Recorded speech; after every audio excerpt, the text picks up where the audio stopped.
manufacturing could not be more relevant.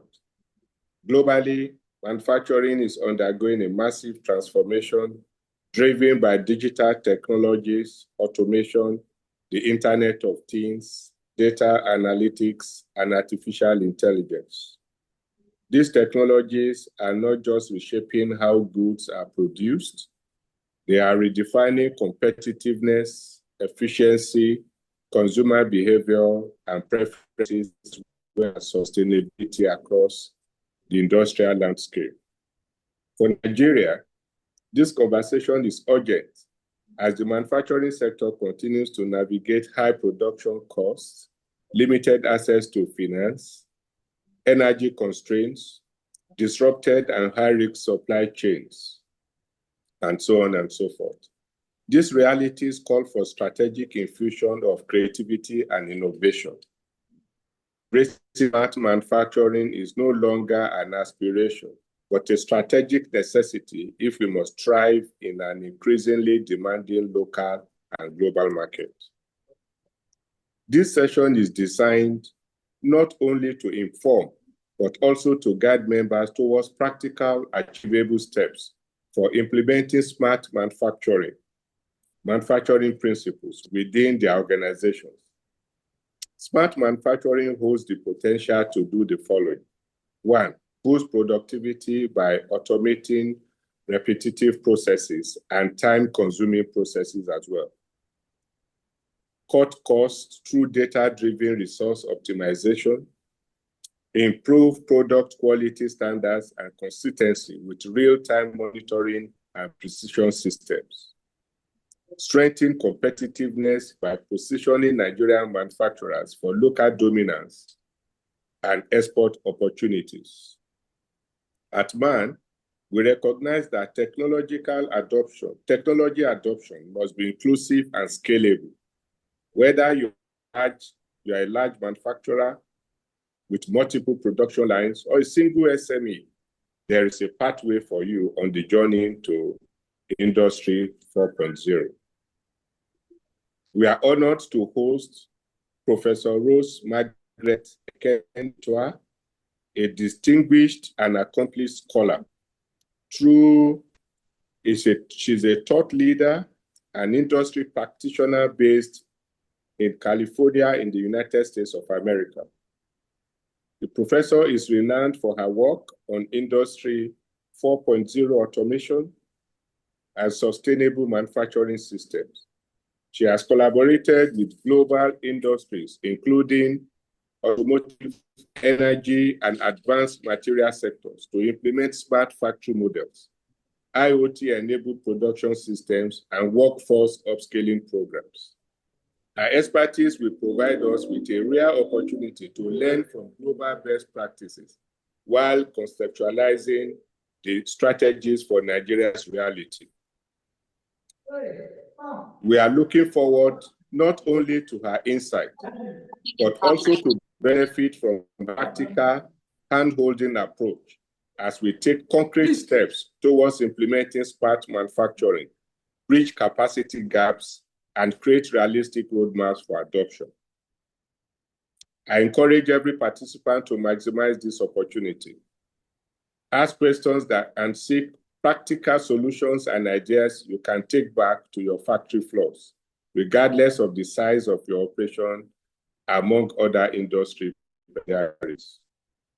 The association is committed to supporting our members by creating platforms such as this, advocating for an enabling policy environment, and partnering with technology providers and development agencies to accelerate digital transformation of our sector. Let us approach today's discussions with a willingness to take concrete next steps towards smart manufacturing adoption in our respective organizations. In conclusion, I wish to thank our resource person for heeding to our call and my colleagues who have worked tirelessly to make this event possible. Most importantly, I thank you, our dear members, for your commitment to continuous improvement and innovation in the Nigerian manufacturing space. I'm confident that the insights shared today will inspire us all to embrace a new era of manufacturing one that is efficient, lead to competitive global relevance. Thank you all, and I wish all of us a fruitful and impactful session. Thank you. Thank you very much, DG, for that welcome address. The next thing on our agenda now is to have the citation of our guest speaker, and this will be done by the Assistant Director, Sectoral and Regulatory Affairs Division, Ms. Oluchi Odumuko. You have the floor now. Thank you very much, Paul. A very good afternoon to DG, sir, and thank you for creating time to join us.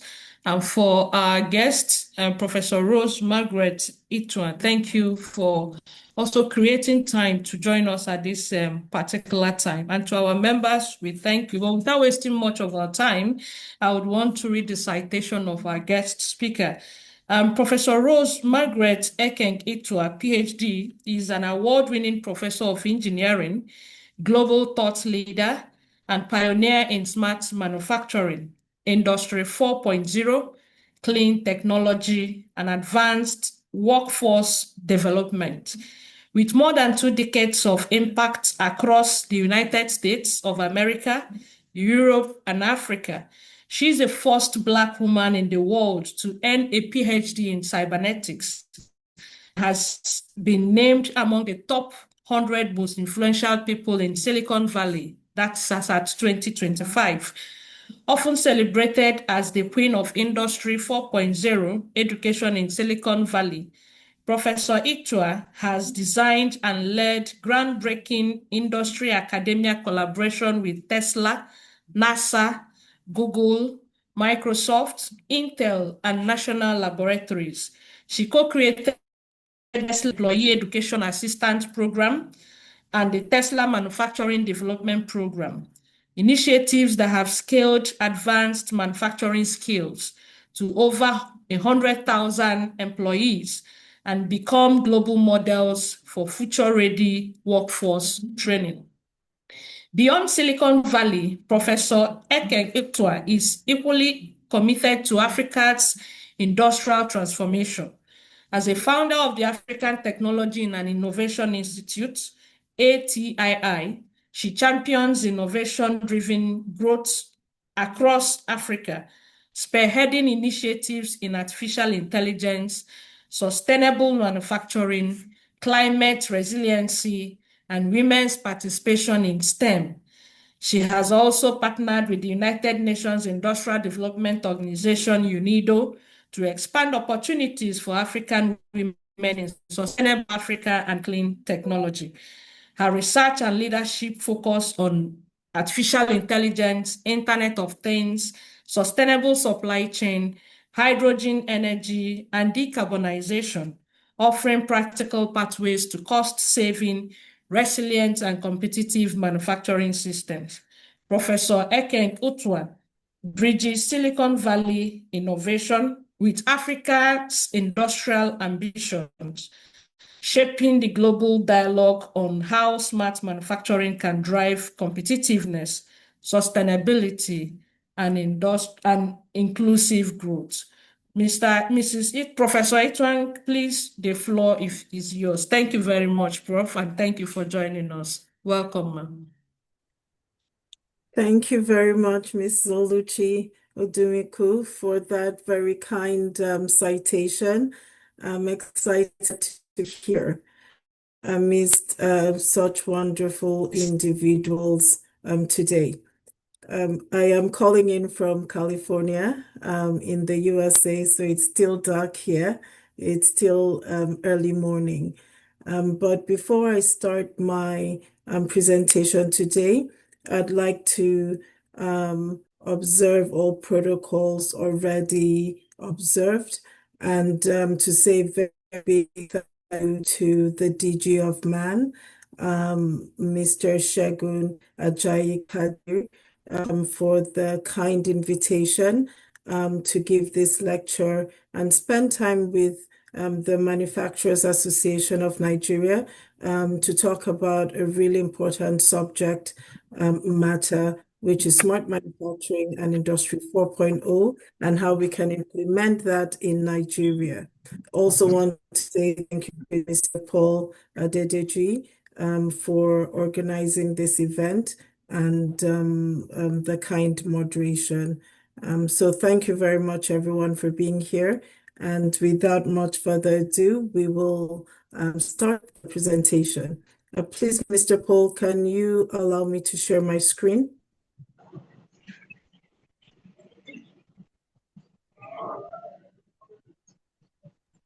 So if you can go ahead and share your screen. Thank you.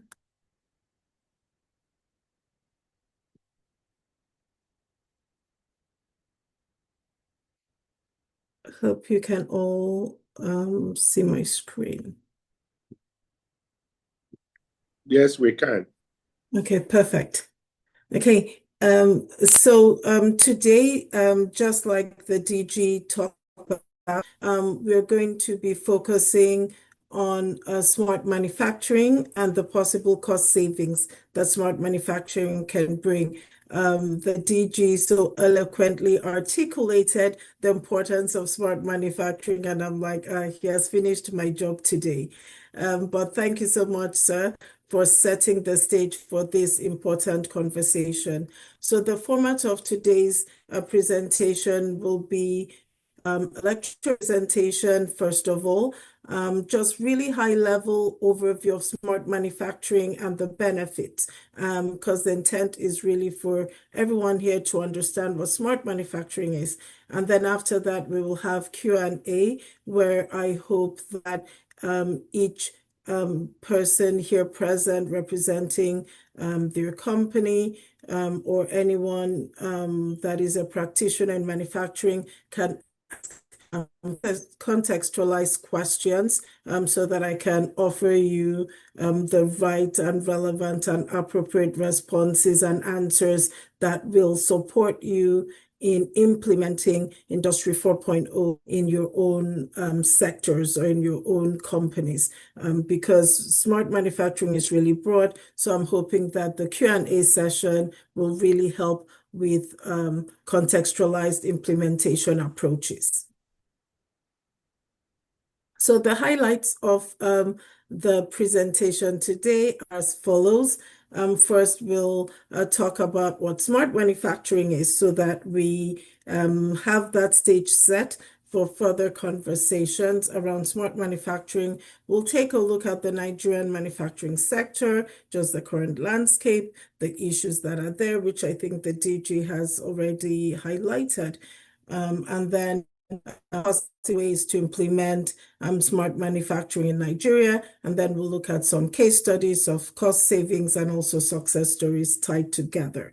Then we'll segue into the Q&A session for contextualized implementation approaches. But before we get into the topics, would be great to know the folks that are here present. So please, if you could put in the chat your names and which company you represent or which sectoral field you represent in manufacturing. So if we could do that just to get an idea of who the individuals are today on the Zoom call. And that will also help me as I go through the lecture today to contextualize some of the discussions to suit the individuals present. While the chat is going with introductions of individuals present, I will continue. So the first part of today's lecture is going to be about understanding smart manufacturing and what it is. And I'm sure most of you probably before you came on the call, you Googled what smart manufacturing is. So probably you have an understanding of what it is. But anytime I'm giving a lecture on smart manufacturing, I usually start with this question: what is smart manufacturing? What is your understanding of smart manufacturing? And in the various explanations of various definitions of smart manufacturing. But I start with a timeline. because it is important to understand evolutions and progression of manufacturing so that you can really contextualize what smart manufacturing is. So here on this timeline is a timeline of manufacturing, which is pretty much almost everywhere. We started with Industry 1.0. Industry 1.0 in the 1780s, we had Industry 1.0, which was really steam powered type technology. So if you think of the weaving loom, etc., that was steam powered. Then we moved on to Industry 2.0. Industry 2.0 was where mass manufacturing started. And again, some of these contextualizations are historical revolutions in the US. So giving historical revolutions in the US, and then I'll ask all of us, where are we at in Nigeria along this timeline? So Industry 2.1, we had electrical power, and we started mass manufacturing. You can, if any of you that have really been into manufacturing, remember the Ford Eva in the US, that was Industry 2.0, where we now started having assembly lines and started having real mass manufacturing. Then we now moved on to Industry 3.0. Industry 3.0 brought about automation, robotics, and this was really triggered by the onset of computers and electronics and chips, where we could now have automation because we could program the chips to have automated systems, and all the manufacturing widgets were automated, and there were robots on the manufacturing line. Then we moved to Industry 4.0, which is really smart manufacturing. And I put the arrow there on Industry 4.0 so that we understand what smart manufacturing is. Smart manufacturing is hinged on Industry 4.0, which is hinged on cyber-physical systems. Cyber-physical systems are systems connected on the internet or via the internet. There is really no Industry 4.0 without the internet. And I am laying emphasis on this so that we can very well really understand what Industry 4.0 is and what smart manufacturing is. And so with smart manufacturing, every single device or most devices and equipment on a manufacturing line are connected via the internet, and that can really help with efficiency, productivity, and all the things that I'll be going through shortly. So first of all, wanted to lay the stage for Industry 4.0 so that we understand what smart manufacturing really is. I have another timeline, again, just to reemphasize the progression and the vision of the revolution. We are in an industrial revolution, and the question for us today is, where is Nigeria along the timeline of this industrial revolution? Like the DG eloquently stated, the world is adopting this revolution, this industrial revolution, and in fact, we are already at Industry 5.0, which has more collaboration with robots, and it's pretty much seen as manufacturing is cooperation between man and machines and AI. So the question for us now is, where are we at in this revolution? And please, if people could put in the chat what their thoughts are, because when we have Q&A towards the end, we will go back to this chat and ask ourselves why we're still where we are in this revolution. So question, are we in Industry 1.0? I hope we're not. Are we in Industry 2.0? Are we in Industry 3.0? Or are we in Industry 4.0 or 5.0?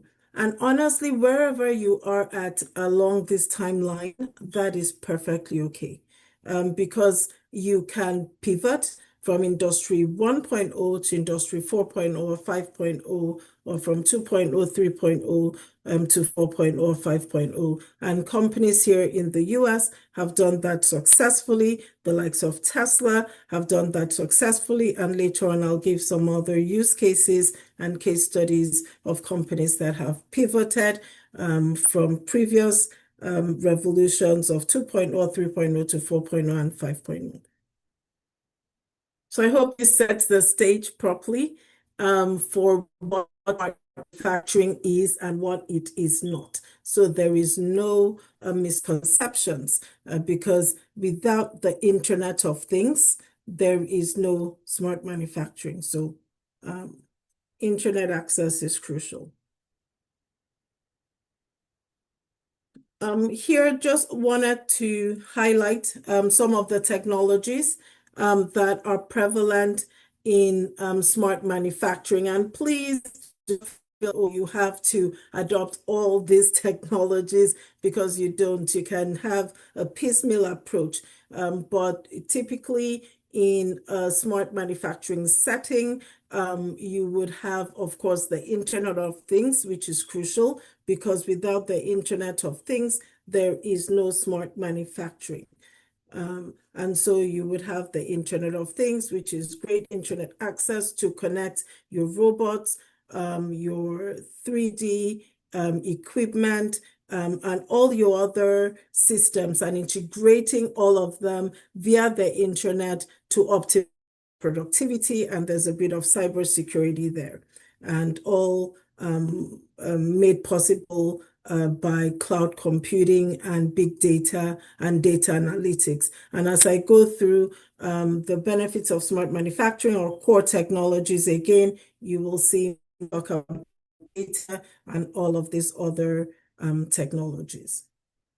But just wanted to give that a graphical illustration so that we understand what smart manufacturing is. And some of you might be wondering, hey, why am I showing augmented reality? And I'll talk about that later, about the digital twin, how we can have digital twin simulated environments of our factories and use that to actually help with maintenance and troubleshooting and predictive maintenance algorithms. So quite a lot in Industry 4.0, but again, we can use a approach for your own particular implementation. You don't have to implement everything for it to be Industry 4.0. So now let's really get into definition of some of these core technologies that apply to smart manufacturing. Again, yes, this is a lecture giving you all the technical concepts around smart manufacturing. So first of all, we've got holistic smart manufacturing, and as I had mentioned, this has to do with integrating what we call cyber-physical systems, and pretty much cyber-physical systems or any systems that are connected to the internet. Cyber-physical systems have been made possible because of the advancement of the Internet of Things and the increase in IP addresses. I'm not going to start deviating and going into talking about IP addresses, but it's important to mention that, so that in case you're wondering, why has this suddenly come about? Why are we suddenly having this revolution, this Industry 4.0 revolution? It is because we now have infinite IP addresses, which was made possible by a new standard called IPv6. Before we had IPv4, now we have IPv6. And with IPv6, we have infinite number of IP addresses. Pretty much almost every single thing in the world can be connected to the internet. We've got that number of IP addresses, and that is why manufacturing has quickly evolved to Industry 4.0 and 5.0, because every single equipment, every single widget and device can be connected to the internet. and connected to the internet for what reason? Of course, data analytics and automation for efficient production. As you can already hopefully infer, that once we've got all these devices connected to the internet, we're having real-time data monitoring. So that is one of core technologies around smart manufacturing, that you can immediately have data for quick decision making, and that will of course enhance your productivity and efficiency in manufacturing. Smart manufacturing also helps with flexible production systems, again, because you're having real-time data, data being given to you in real time, so that you can pivot and change your manufacturing lines immediately to accommodate the new trends or changes in technology. And again, just sharing about Tesla, this is, or the Silicon Valley here, there is a philosophy in manufacturing is pivot fast. We pivot fast because there'll be changes in trends of technology, changes in tariffs. If you've been listening to the news in the US, also affects manufacturing. With smart manufacturing, we're able to pivot fast and be super responsive to the global trends, to local trends, and to policies and the economic atmosphere or environment that we find ourselves in. And then, of course, supply chain integration with smart manufacturing. We have seamless supply chain integration, where we can real-time monitor inventory in our manufacturing facilities and real-time automatedly get additional supplies from our supply chains or from vendors. So this is done in a smart way. If you're running low of some of your inventory stocks, that can be done smartly, and procurement can immediately procure additional products, materials for manufacturing. And so we do not have to wait and run out of supplies, or just have a manual approach to supply chain. And supply chain is crucial to manufacturing, as we all know. With a blocked supply chain comes blocked manufacturing. So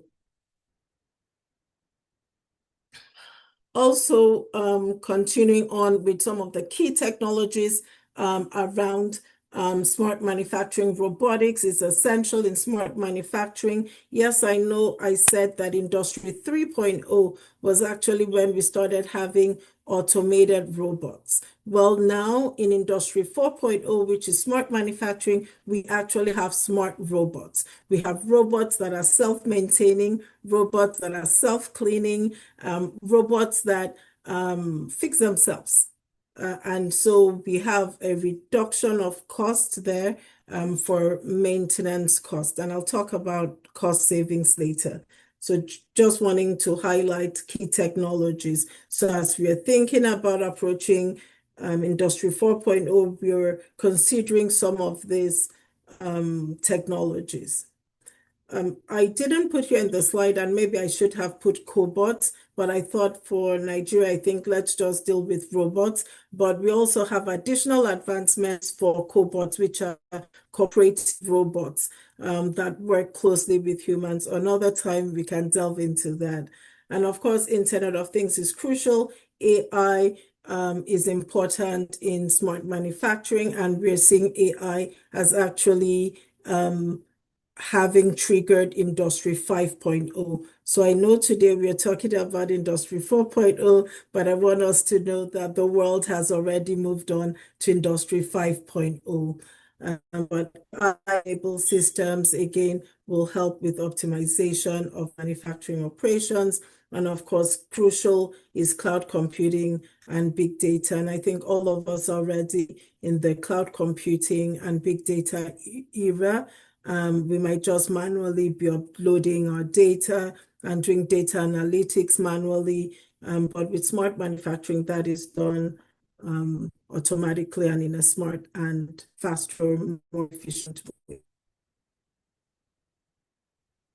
Okay, so just moving along, the next section here is going to be just talking about the Nigerian landscape, which I know most of you are already familiar with.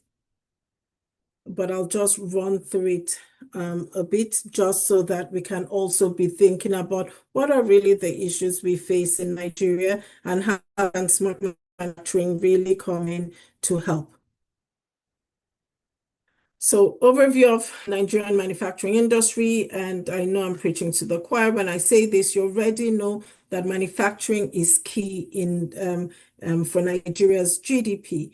It's a key contributor to Nigeria's GDP and also for employability of our youth. The Nigerian manufacturing ecosystem is dominated by SMEs, which is fantastic. And I say this so that the SMEs present here know that smart manufacturing is a pathway for you. It's not just for the large entities, the large manufacturing companies, but the SMEs can implement smart manufacturing in a cost-effective manner. And in fact, in the US, some of the SMEs actually led the way in the implementation of smart manufacturing. However, Nigeria is still rife with lots of technology and infrastructure challenges, and we'll again talk about how smart manufacturing can actually help with some of these technology challenges. But this is what Nigerian manufacturers face. Additionally, Nigerian manufacturers also face the issue of low productivity because of outdated technologies, high operational cost, unavailability of consistent power supply, and unskilled labor. Again, I'm highlighting these challenges because the good news is that Smart Manufacturing Industry 4.0 can support all of these challenges that we face. For example, energy power with smart manufacturing, it can reduce the cost for energy because it is in fact an energy efficient process. And I'll talk about that later when I give some use cases or case studies of the benefits of smart manufacturing. So wanted to air all the issues that Nigerian manufacturers face. And please, if there are any other challenges that I do not include here, feel free to put those in the chat so that when we go on to our Q&A session, we can look at those challenges and look at how smart manufacturing can actually alleviate some of these challenges and problems that we face.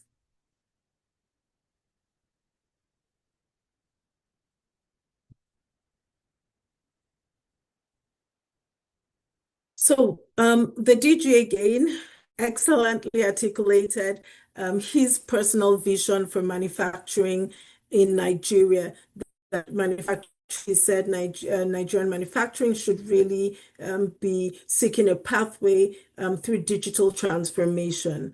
And smart manufacturing presents that opportunity because with smart manufacturing, you would have enhanced digital tools that would help with increasing production, efficiency, and innovation. You continuously hear me use those buzzwords: efficiency, productivity, and innovation. And that is what smart manufacturing really would help Nigerian manufacturers to achieve. Improved quality, because you have real-time inspection.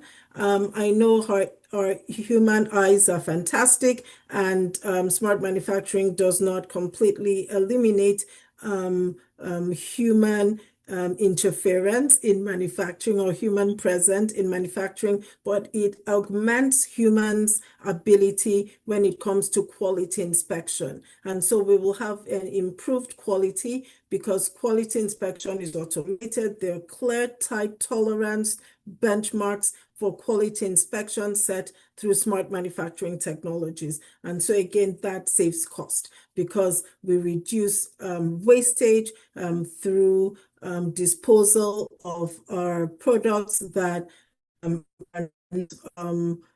quality are not compliant with our quality assurance or quality standards. And that again reduces waste, reduces cost.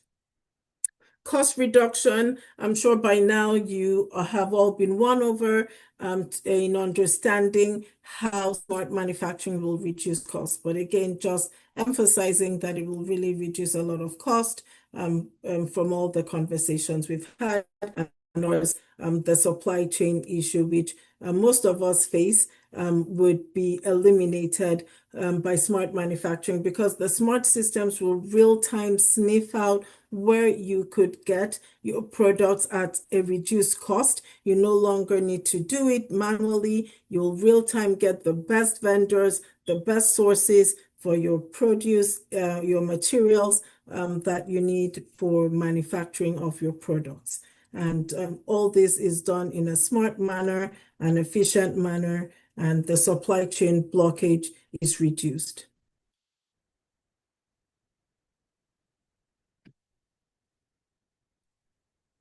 So just going on to implementation of smart manufacturing in Nigeria, what that could possibly look like.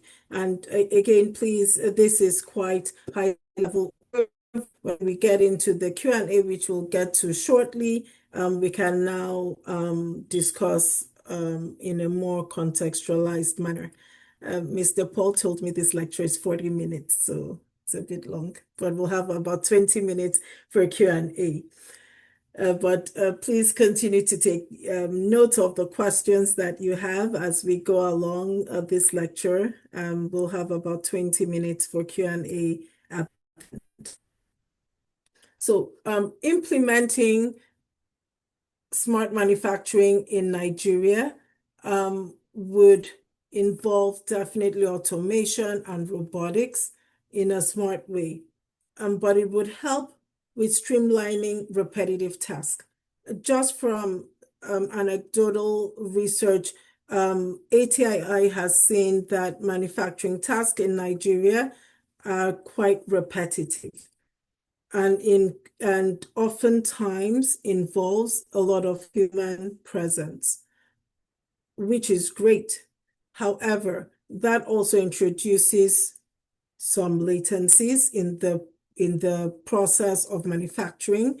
And so with smart manufacturing, which would include robotics and automation, we can eliminate those repetitive tasks. It does not mean getting rid of people that work on those lines. It means augmenting and supporting the work that they do and helping them to be faster, or the processes to be faster and more efficient.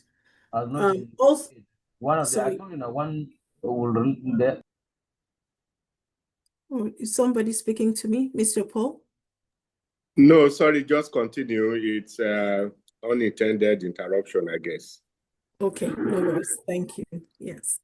And also enhancing precision. One of the issues that we saw from some of the research that we saw was just the number of wastage from Nigerian manufacturing due to quality inspection issues, not having an automated or a fail-safe quality inspection process in manufacturing or in our manufacturing plants introduces a lot of errors, a lot of inaccuracies that reduce the quality of the product. So that would be one of the areas immediately that smart manufacturing could really go in and support. So quality inspection, repetitive tasks, and then labor cost. We've talked about lack of skilled labor. With smart manufacturing, that issue can be fixed in real time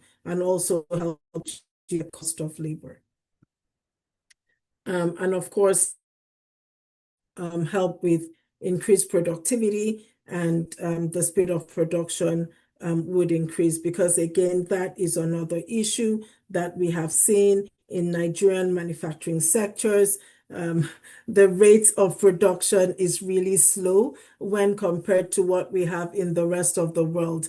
In the Silicon Valley, and making direct comparisons, but just to give an example, 10,000 Tesla cars can be manufactured in a day. When we look at some of the use cases in Africa, in Nigeria, that the productivity speed there would be like half or 50%. Now with smart manufacturing, Nigerian manufacturing cannot keep to par with the speed of manufacturing that we find across the world, and that increases profitability and reduces overall cost.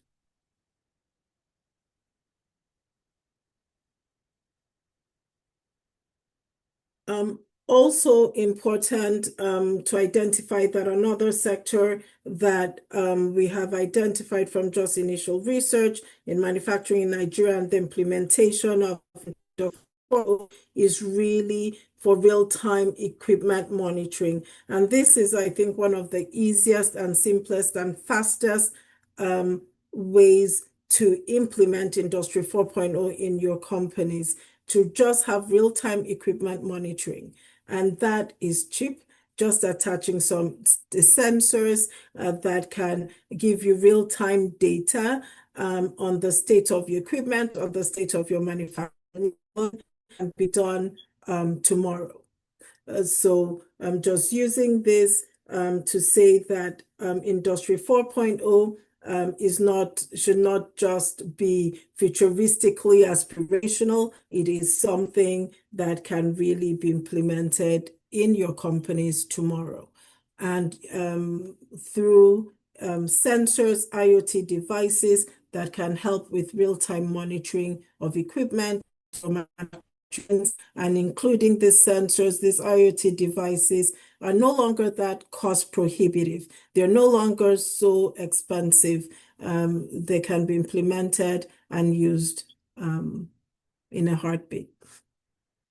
And this, of course, will give you the data you need to make right decisions, to be flexible in your manufacturing, and to pivot and be responsive to the ever-changing ecosystem and trends of the manufacturing world that we find ourselves now in globally, and also be responsive and adaptive to the changing supply chain ecosystem, so that you do not find yourself unable to manufacture your produce because of blocked supply chains. Also in predictive maintenance, Nigerian manufacturers can adopt Industry 4.0 immediately. Again, sensor technology, IoT systems. Sensors are no longer cost prohibitive. I keep repeating that so that we don't think that this is far-fetched. We can use sensors and IoT systems for predictive maintenance. And what would this help with? It would reduce your downtime. So your sensors would real-time monitor when your equipment is ready or is meant to be maintained, but also predict if a fault is about to occur on that particular equipment, and in real time trigger or initiate the request for maintenance. If you do not have your self-maintaining robots, it will trigger or initiate a request for actual maintenance. So for predictive maintenance, this is really critical. We hear from Nigerian manufacturers, well, my manufacturing line has broken down. There's nothing I can do. And then you have a downtime of 2 months, some even 1 year. But if you had smart manufacturing, the sensors there, you would not have occurred the problem of the downtime of 1 year or 3 years and not being able to find the parts to fix a particular manufacturing line or equipment. So immediate application, their implementation for Nigerians. Now, winding down and going to cost savings from smart manufacturing, I put the $ there because manufacturers, at the end of the day, you want to have high profitability margins. Data has shown that companies that have implemented Industry 4.0 smart manufacturing have actually had significant increase in profitability, in productivity. Typical data says that in the first year of implementing Industry 4.0 standards, depending on your company's environment or ecosystem, some companies have had up to 10% increase in productivity. Other companies have had 50% increase in productivity, again, depending, but the margins are from 50 to 10% at the minimum. Others have even had higher productivity, rolling in billions of dollars to those companies. So that is why the world, the Silicon Valley, the rest of the world is fast moving ahead with Industry 4.0. Because it helps their bottom line, as we say it here in America. Again, it is the bottom line. From all the things I've said, and I'll move through this pretty quickly, you can see that it has optimization benefits. Your ERP is optimized, is significantly optimized, and sorry, somebody talking again. Okay, please, could you help me mute the individuals?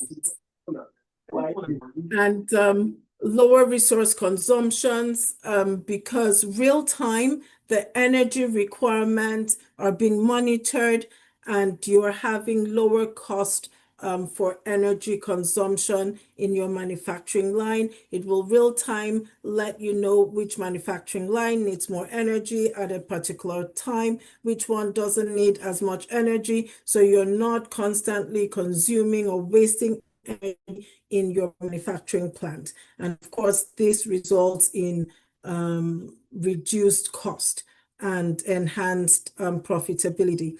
Smart factories also are really good because they're low energy consumption and energy efficient. They're really good with renewable energy sources like solar, wind, geothermal, etc., and hydrogen, fuel cells to really support the whole sustainable and green industrialization that smart manufacturing boasts to have. So if you're interested in green industrialization, sustainable manufacturing, smart manufacturing is the way to go because it will definitely help with reduced energy cost.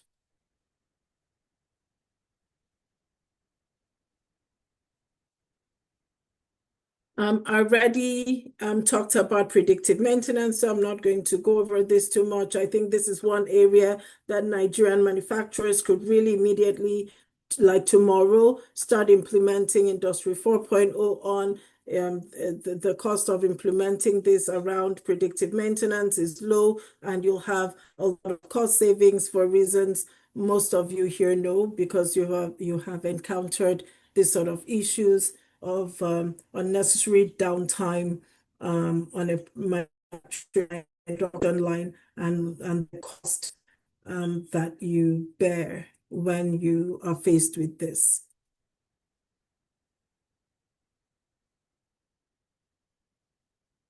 Again, cost savings is quality assurance. I talked about quality assurance before. Quality assurance is crucial, and you will have enhanced cost benefits through improved and enhanced quality control and quality assurance, just giving you immediate areas that you can draw down cost savings. So let's talk about use cases, and then we'll start having Q&As and start having our conversations. So some case studies and success stories. For privacy sakes, I will not necessarily mention the names of the companies, but a food manufacturing company, ATII, here in the US, implemented Industry 4.0, and they had huge energy cost savings. As they implemented Industry 4.0, they switched to their own nanogrid or microgrid, if you want to call it that. They stopped being dependent on the main grid because, believe it or not, I know issues with the main grid and access to electrical energy from the main grid or the national grid. The US faces the same issue. And so what manufacturers here have started doing is to create their own microgrid. And smart manufacturing has enabled them to do that in a cost-effective manner. Building microgrids or building microgrids along an industrial corridor or just their own manufacturing facility. Cost savings that this particular company saw in the first year of implementing smart manufacturing for the reason of saving on energy cost and not being heavily dependent on the national grid or the local statewide grid. They had, I think, if I remember the data, just looking here, $2.8 billion cost savings in 1 year from energy cost. Because yes, in the US too, one of the key costs or the main cost for manufacturers is energy. And so with implementing Industry 4.0, this particular company, it's a food processing company, was able to save about $2.8 billion in energy cost. IoT monitoring. So energy cost, I know, is also a big issue for Nigerian manufacturers. With smart manufacturing, that energy cost can be reduced. Case study B was another company. This was actually an automobile company here in the US, again, for privacy's sake, not mentioning their names, but they were able to save a lot of cost around downtime because they changed their systems to smart manufacturing systems. Their robots became self-maintaining robots, self-cleaning robots, and also had smart manufacturing lines that could immediately trigger the onset of a fault on the manufacturing line or on the equipment. So before the equipment fully broke down, it was triggered and maintenance came in. And the beautiful thing about this also was that they could have the vendors of the equipment from China, from Germany, real-time fix the equipment from Germany and China. They did not have to increase the time of the equipment, waiting for the experts to fly in to fix the equipment, because it was a smart manufacturing system. It's connected via the internet. They could give access to the vendors and the maintenance expert out of country to repair that manufacturing line real time, or at least to keep it in a state of functionality while they fly into the country to complete the maintenance. So again, downtime, because real time, your vendors, folks from all over the world can fix, can repair whatever fault is on the line. When compared to the non-smart system, where you could wait a year, 2 years, 3 months. And so that's another example of an automotive company implementing Industry 4.0 and how they saved cost with that. So the next case study is a textile manufacturing company. In the textile industry, I think with all manufacturing companies, but the textile sector seem to think that inventory management is it for them and logistics. So this was the area that they really wanted to implement smart manufacturing for. And so this textile manufacturing company implemented smart inventory management, and it improved the logistics to no end. And again, I think for this company, just looking at the data I wrote here, it was an SME company here, and they had increased revenue of $5.2 million just from implementing in the first year, just from implementing smart inventory management for their system. They had that sort of high profitability margin or increased revenue through that.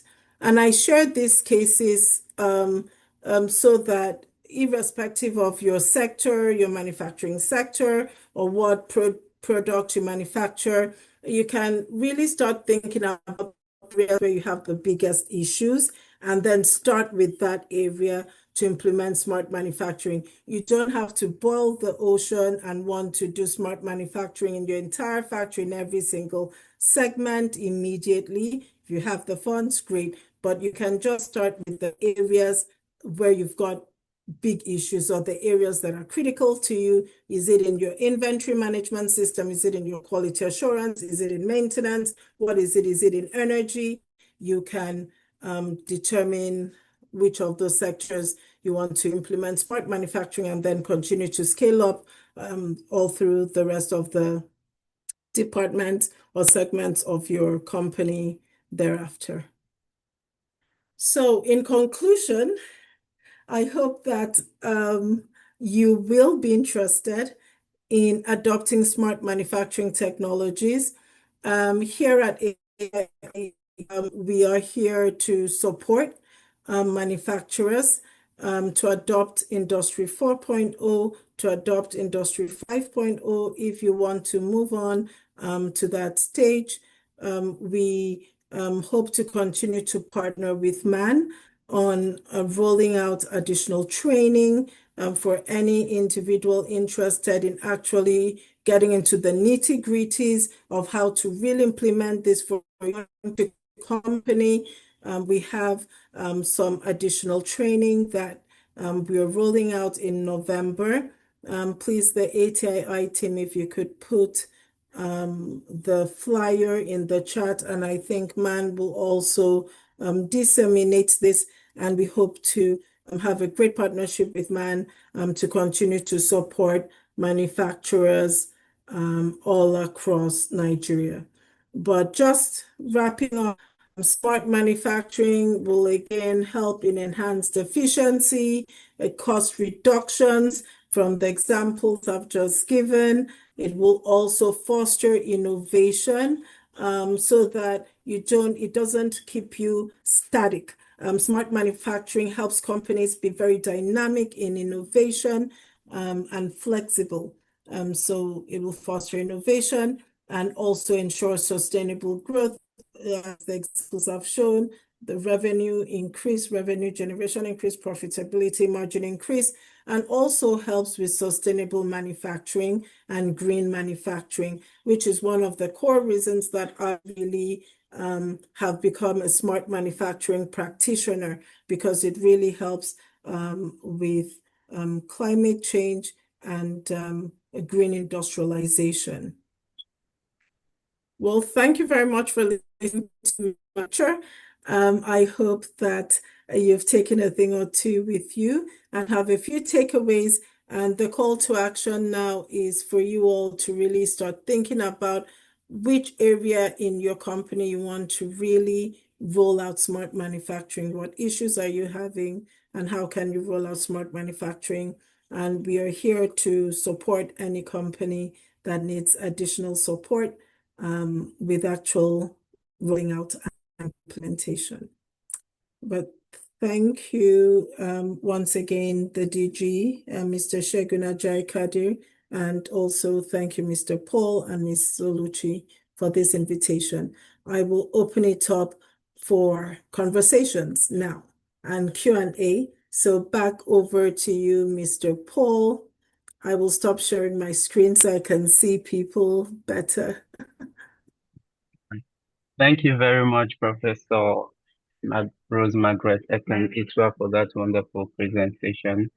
I believe you've really done justice to the subject matter, even though it's within a short time. I know the main details about how to practically implement this is going to be a discussion beyond this place. However, from the little we have been able to hear you speak, we I believe that there is a future for us in terms of manufacturing in Nigeria, and we can indeed implement these things, even though through phased approaches, we could start integrating these systems into our processes. Thank you very much for the exposition. Now it's time for question and answer session, and I would like us to indicate by a show of hand if we would have any questions to raise with that you would like the guest speaker to address specifically. I would like us to indicate with a show of hand, or you could as well type in your question in the chat box. Thank you.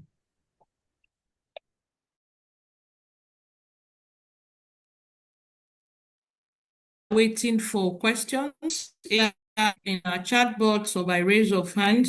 The DG, sir, I don't know if you would need to maybe ask some pertinent question that might help our manufacturers in terms of smart manufacturing. Thank you, sir. Well, thank you very much, Oluchi. And again, we can't thank our guest speaker enough. It's actually a very interesting conversation that we hope will ensue from your fantastic presentation. I believe that many of our members that are online would have their expectations met in terms of how it could help the fourth and the fifth industrial revolution will help to mitigate the myriads of challenges that confront manufacturers. And I think this is where our collaboration for the future would lie. There are quite a number of binding constraints that has limited the performance of the manufacturing sector. So from a sectoral point of view, it is innovation that would wind down perennial challenges that government and innovators in manufacturing space have been grappling with. So issues of cost, issues of power, issues of logistics, and I believe that if we continue our partnership, we could even innovate on the regulatory environment, which would allow us to have a full complement of problem solving. So mine is just to say that I believe there is a wide room for collaboration with you, and through you to be able to have a glimpse as to how business membership organizations have also facilitated the adoption of this innovative way of doing things. I believe through you will be able to reach those enablers in your environment. And those are just my initial comments. I believe our members will be able to ask questions, particularly those ones that will relate to their sector, because I also have a feeling that adoption would follow sectoral lines. There are some that are more complex than the other. And we have members that have made attempts at adopting this newer technology. What has your experience been? And in terms of whether you could also have support systems that could make it a lot easier for you to adopt, and what your apprehensions are. So I believe this is an opportunity for us to have clarity on these aspects. Thank you, Oluchi. Thank you very much, DG, sir. Thank you for the wonderful insights too that you've also told in that line of thoughts. Thank you. And we so much believe that maybe going forward, our members who are so much interested in smart manufacturing, I'm sure they will begin to indicate interest. And then one important thing is that I believe that maybe a possible collaboration with Prof will help us to encourage members to integrate smart manufacturing in a way that is simple, very simple for them to understand and for them to follow through. And so thank you so much, sir. So my question really, before now, when we talk to some of our members about manufacturing, especially our SMEs, really. So one thing comes to mind, there is this fear of a reduction in employment rate. And as a matter of fact, the manufacturing sector, outside government is the second employer of labor. And so we want to, in a way, demystify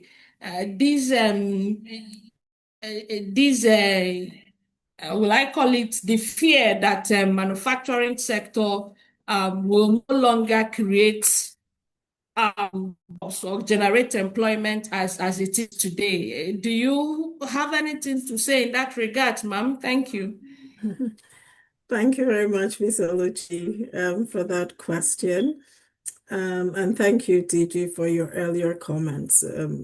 Looking forward to future possible collaborations. But to your question, Ms. Oluchi, what I say to my students in my smart manufacturing class every day is, you're right, because manufacturing is the last job that AI can ever take over. You will be the last people standing, because there is no way that AI will completely do the job that we do in manufacturing. Manufacturing is very layered, complex, with lots of different facets, and requires hands-on, in-person coordination. So AI, robotics, Industry 4.0, Industry 5.0 will never take away jobs in manufacturing. And in fact, for people listening that are not in manufacturing, get skilled and go into manufacturing. But what we will need to do in the manufacturing sector is to reskill.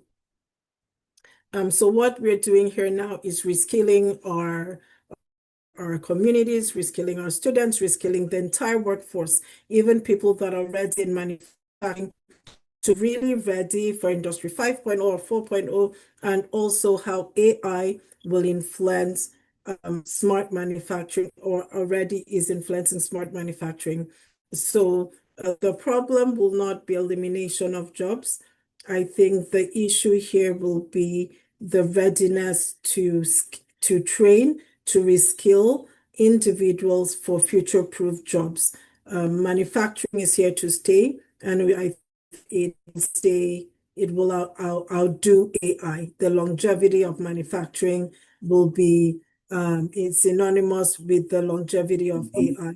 But individuals need to be ready to reskill and upskill in the areas of artificial intelligence, smart manufacturing, etc., and not just stay in the old way of manufacturing.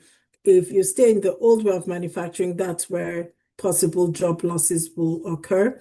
If tools, and we have policies and frameworks to train our workforce in manufacturing for the future and present state of global manufacturing, jobs will be retained. And in fact, here, the sector that is hiring the most, for the most part, is manufacturing. We did have a slight freeze because of tariffs, but after that, manufacturing is hiring. So that answers your question. Yes, thank you so much, Prof. Yes. So do we have more questions? I think one other question they've asked, which necessarily it's not difficult or hard, it's if they will get the presentation slides, and we are assuring you, our esteemed members, that the slides will be sent to you. But very important for us is for you to ask very pertinent question. Technology is very important, and just like Prof has said, manufacturing will stand the test of time, but then there's getting the training and there's upscaling will also be an added advantage. So we should not be afraid that technology would take over our responsibilities, but then we should be able to, with the future, while we wait for more questions. Okay, we have Doyle. Doyle, please, you can unmute yourself and ask your question. Thank you. All right, thank you so much for that wonderful presentation. This is just from the point of commentary. My name is Doyle, Dr. Doyle, the CEO of Blue Seal Energy Group. We have worked with both Man and Professor Rose-Margaret for a very long time. In fact, I would say she's one of the key persons that have been very instrumental in helping us to roll out our factories in Nigeria. We're only at the phase 1 and moving to phase 2. So most of what she has spoken about are the things that we believe Nigeria needs in order to be able to grow the GDP, as she has beautifully outlined, and also for us to be able to domesticate manufacturing in Nigeria. For us as a group, Blue Seal Energy Group, leveraging the type of resources we have in people like the professor and others is the key. And then working with industry stakeholders in collaboration to be able to drive this, we believe is the key to helping Nigeria to become self-sufficient in terms of making available critical industrial, in our sector, for example, chemical raw materials that will drive the industry and keep our assembly lines running. So I think we have keyed into it. We're working with her, and we want to thank her and thank her group. We want to, having even already highly recommended her to Man, we believe that the direction that Man is taking is the right way to go. So once again, thank you so much, Prof. And thank you to the DG and the entire team there, Madam Oluchi, Paul, and the rest of the team, even the support we have received coming to Nigeria to move our manufacturing to Nigeria, and seeing how Nigeria is so open to helping people that are not even on the ground previously to be able to integrate into the industry. We have all but received welcome on every side and support. So thank you so much to Man and then to Prof for all that you do in terms of trying to move Nigeria forward. That's my comment. Thank you so much. Thank you, Dr. Doyle. Doyle, by the way, it's a managing director of one of our member companies, Blue Seal Energy Group. And as a matter of fact, just from what he said, I believe, or we believe as an association, he has already integrated into smart manufacturing. So having said that, there are some other questions, but I wouldn't know if Lady Ada would want to take to her microphone, or would she want us to read the questions? Lady. Yeah, thank you. Madam Oluchi, just wanted to make a comment on Dr. Doyle Dennis' comment. Thank you very much, Dr. Doyle, for those kind words. And wanted to give shout out to Blue Seal, Dr. Doyle's company, for early integration of smart manufacturing. His manufacturing facility is state of the art, and they continue to implement smart manufacturing technologies incrementally in their manufacturing facility. But amazing work they've done and great leadership, Dr. Joel. Thank you. Thank you, ma'am. Okay, Oluchi, I think there are quite a number of questions in the chat room. So I thought you were asking Lady Ada if you want to voice it, or yes, sir. As you would like that you read. Yes. Okay, sir. Okay, so one question is, what is the typical cost range for small or medium manufacturers to start integrating digital technologies? Prof, would you want me to read all the questions, or do you want to take them one after the other? I think one after the other would be great. But Okay. I see her question, Lady Ada's question. She's got two questions in the chat. And then, Yes. okay. So I can talk about her first question. Once again, this is on a case-by-case basis. So I cannot like say, well, for this SME, this is how much it's going to cost, because we need to do a landscape analysis on that particular SME and look at some of their manufacturing protocols and practices and then advise accordingly. But like I said in my presentation, my advice for SMEs that are not awash with funding is to have a piecemeal approach. Dr. Doyle has taken on that sort of approach, a piecemeal approach in his integration of smart manufacturing. And so a piecemeal approach would be to identify what are the key pain points that my SME is facing right now. Is it inventory management?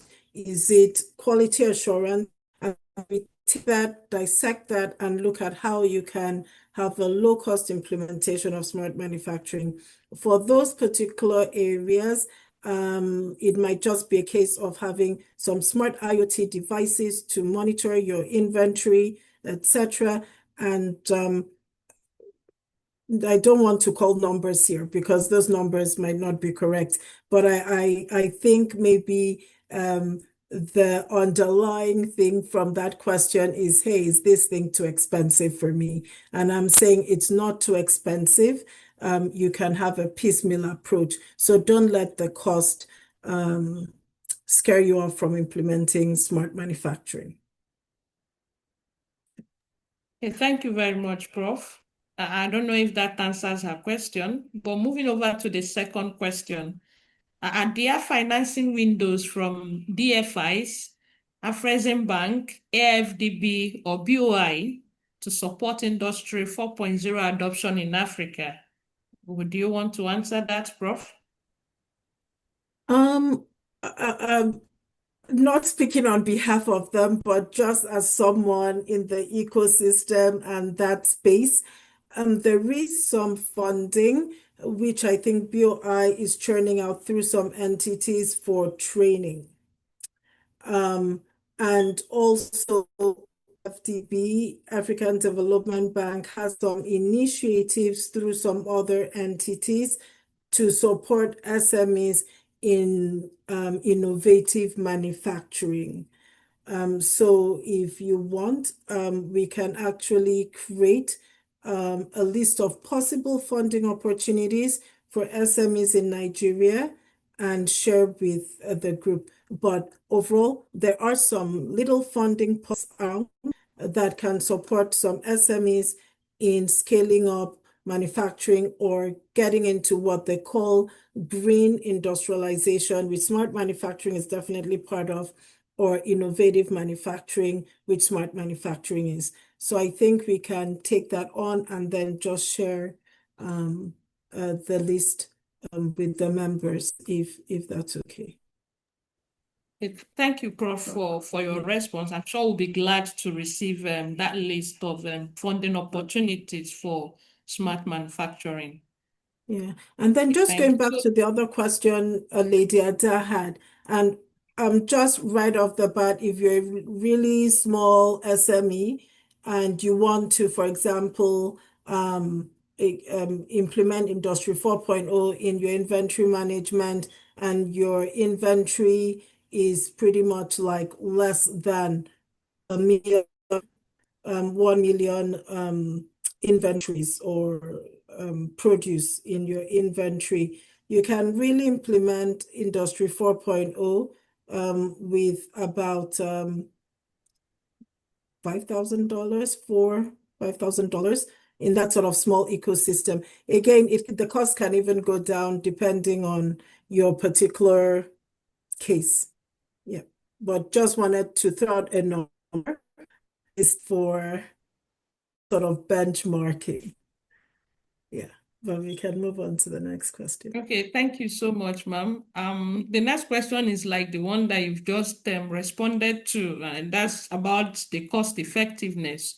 So be that as it may, so maybe I would need to read the next question, and that says, given Nigeria's challenge with power supply and internet connectivity, What are the minimum infrastructure requirements to make smart manufacturing viable in Nigeria?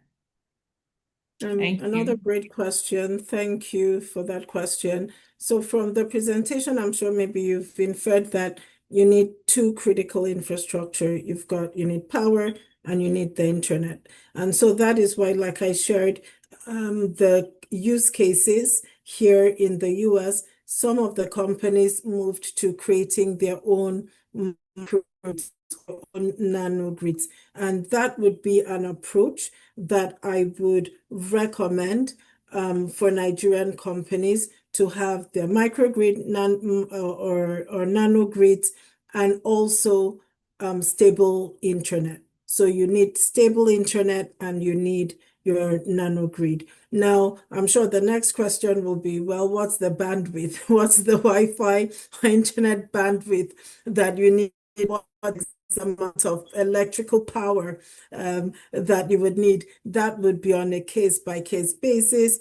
And for companies that sign up for the training that we've just put in the chat, we will do some hand-holding and guide you on a case-by-case basis to really look at how to roll out Industry 4.0 in your particular company. But stable power is needed, and that would come in form of renewable energy, just creating a nanogrid, and it's not that expensive. I know once people hear nanogrids, microgrids, they think it's super expensive. It's not that expensive to roll out. And then also stable Wi-Fi. That is critical. And we can definitely look into case-by-case basis for those that come on for the additional training.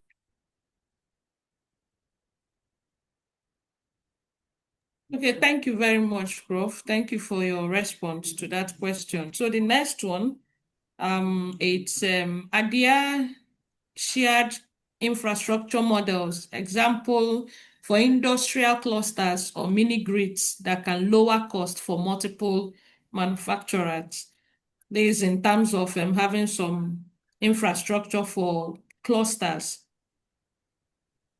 Yes, I'm going to answer that shortly, but I also remembered something else for the other question. So someone talked about funding when it comes to energy, supporting green industrialization and manufacturing companies. GIZ has some funding. Again, we will include this in our list that we will share. In the summer, I think in August, we had an Industry 4.0 summit, and we invited the energy expert from GIZ to come and talk about how GIZ is supporting industrialization in Africa from the energy perspective, which is key. And she gave an amazing talk on that. And so as we're talking about energy, I just remembered, yes, GIZ is really interested in helping Africa with energy for SMEs in manufacturing. So, but we'll share that information with you later. To this other question, just creating industrial clusters. Whoever asked the question seems like you're living here in the Silicon Valley, because that is in fact the approach.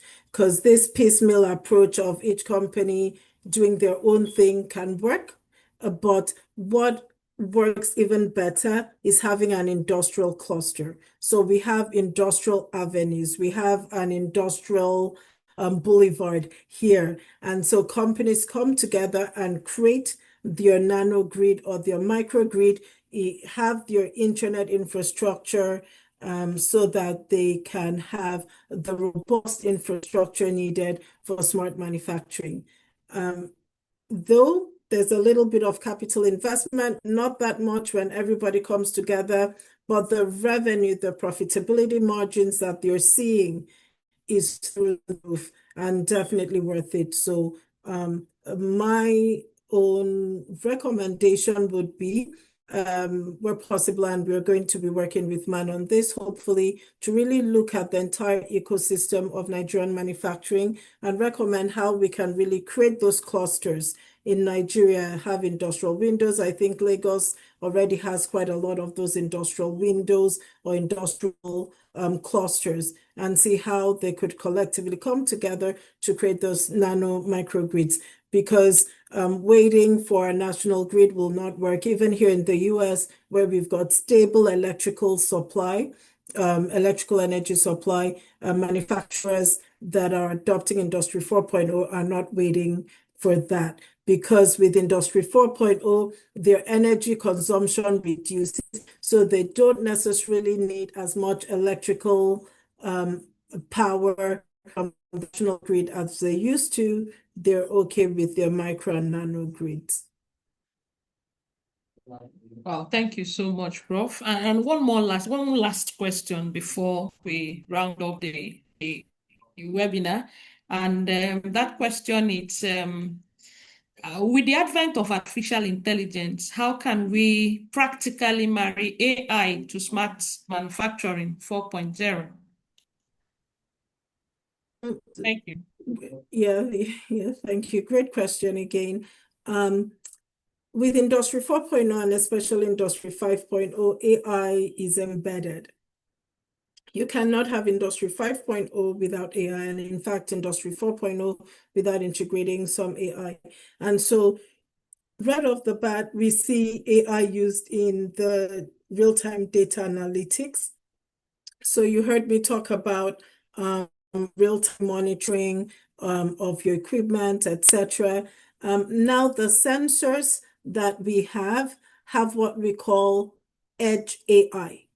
So the sensors are so advanced, and we have embedded AI on the chips, on the sensors. So as you're implementing those sensors, attaching them to your equipment, we have AI algorithms on the chip, on those sensors, that real processing all the information, processing the data, and giving you real-time data analytics. Now, Edge AI, I could give another lecture on Edge AI, but just to say that Edge AI, the revolution for Edge AI, which is actually AI on the chip, AI on the hardware, not just the software, is great for Africa because it reduces the need for continuous internet access, because prior to that, where we had our sensors and then AI on the software, you had to have continuous connectivity, increased bandwidth for the amount of data that will be churned out to the cloud. But with Edge AI, the data is real time on that processor, and then intermittently it will spur it out to the cloud.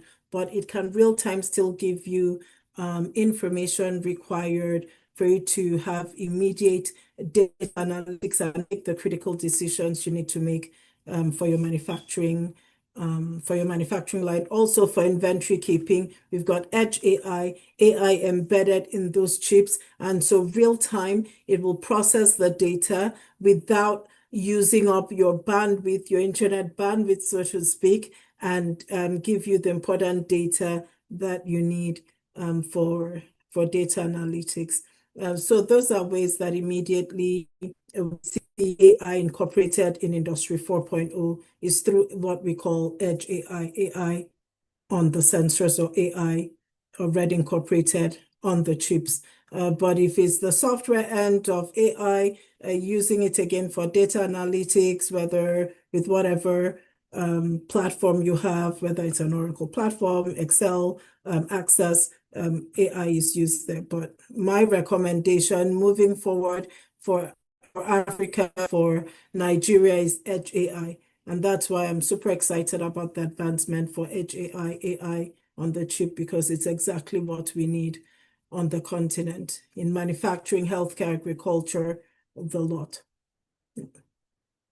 Thank you very much, Professor. You have really dealt with this topic of smart manufacturing beyond what we could previously imagine, and we are looking forward to having more fruitful conversations. And I could see that there was another question about power supply, which you have already attended to. So without taking much of our time anymore, I think I would like to invite the Director General of Mine again to give us the closing remarks. Meanwhile, the conversation will still be ongoing, as we would send a feedback form after this meeting to all participants so we can have an idea of how you would want to take the next steps towards implementing smart manufacturing in your facilities. So it's time for the closing remarks by the Director General. Thank you. DG, sir. All right, thank you, Paul. And thank you, everyone. On behalf of all of us, Prof, I'd like to thank you for the time you have spent with us. I'm sure from the reaction of our members, you will see that there's a readiness and an understanding. There's a readiness and an understanding that that is the way to go. With the peculiarities in our manufacturing environment, we do know that there has to be solutions that are developed and actively promoted by the association in partnership with organizations and individuals like you, so that we can co-create an atmosphere that allows us to be able to scale, to be able to become more profitable, and for us to be able to be more modern, really, in terms of our production trajectory. We have what is before us, the African Continental Free Trade Area Agreement, which has brought competition much closer and, of course, more affordable, if I may use the word. So it is for us to scale. It is for us to improve on our systems. It is for us to prepare ourselves for competition globally. So we thank you for sparing time. And going forward, I'd like to assure our members who have been asking whether they will have access to the presentation, of course, and we shall also open the platform for our members to be able to reach out to us so that we can aggregate the next steps and be able to go it in a way that we have our members maximally benefiting from the process. And like we said before, we would also like a situation where we do not have this as a one-off collaboration and relationship with you. It is something that we are happy to travel with you on this track for us to be able to upscale manufacturing. Incidentally, MAN is also leading the establishment. We have established it actually, the Pan-African Manufacturers Association, which is an aggregation of the manufacturers associations across the continent, and for companies that have more than one footprint in an African country. So this is a message that will go beyond this conversation we've had, and we will be happy to, as usual, lead the process of expanding the adoption, particularly because we know that it's not a replacement of human beings who we have in many numbers in Africa and are deserving of jobs, but should be skilled jobs, and those ones that can maximize value delivery in the continent.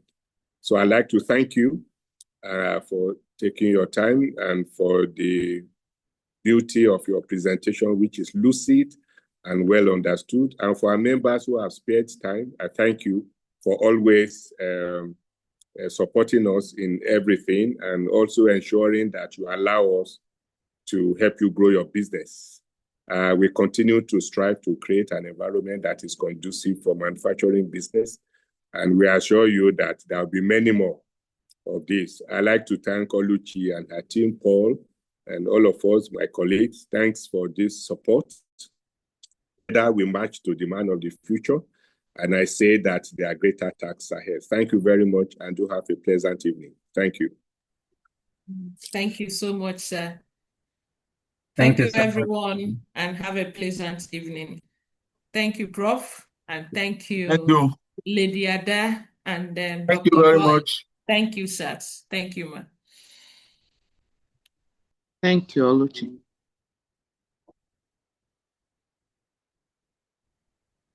Thank you.